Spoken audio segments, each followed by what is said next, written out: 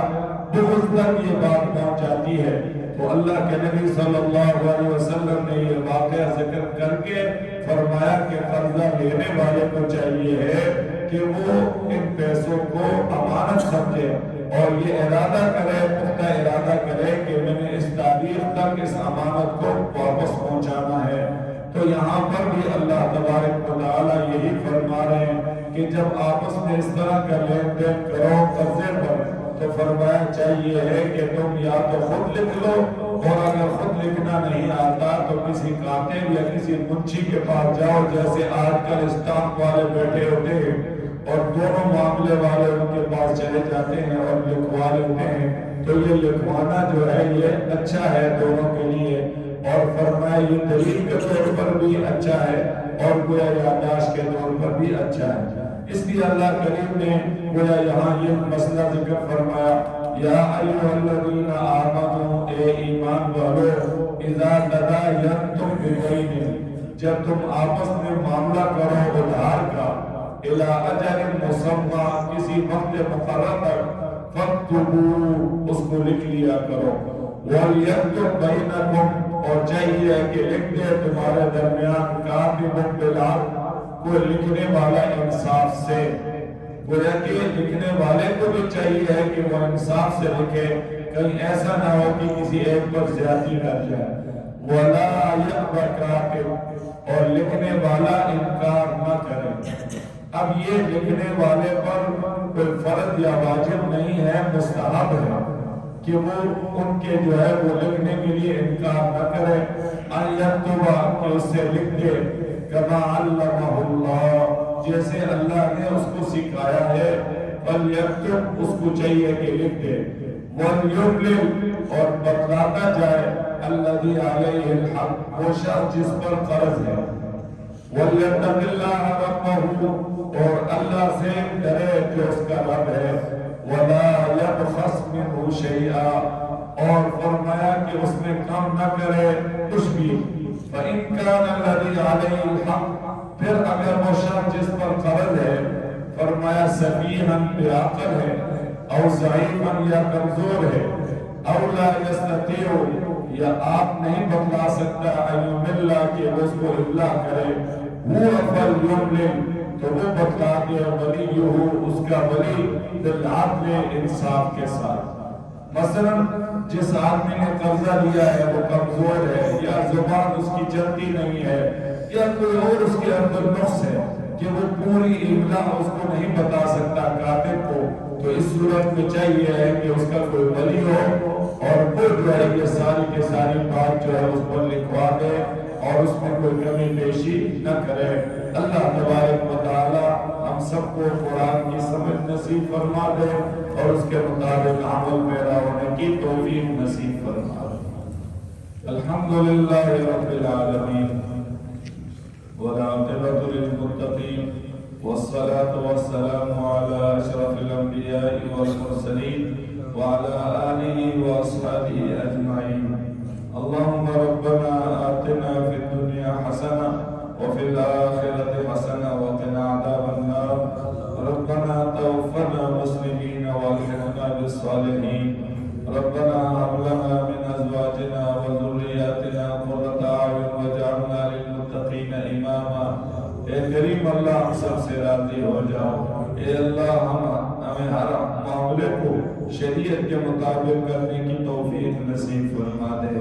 اے اللہ ہم سب کو بے راہ روی کا شکار ہونے سے یا اللہ محفوظ فرما۔ اے کریم اللہ ہم سب کو دیندار بننے کی توفیق نصیب فرما، اپنی زندگیوں میں تقویٰ لانے کی توفیق نصیب فرما۔ اے اللہ ہمیں متقین میں شامل فرما لے۔ اے کریم اللہ، اے اللہ رحمت کی بارش نازل فرما دے۔ اے اللہ اپنا کرم فرما دے، اپنی مہربانی فرما دے، اور یا اللہ رحمت کی بارش نازل فرما دے۔ یا اللہ پوری امت مسلمہ پر اپنی مہربانی فرما دے، پوری امت مسلمہ کو بیداری نصیب فرما دے،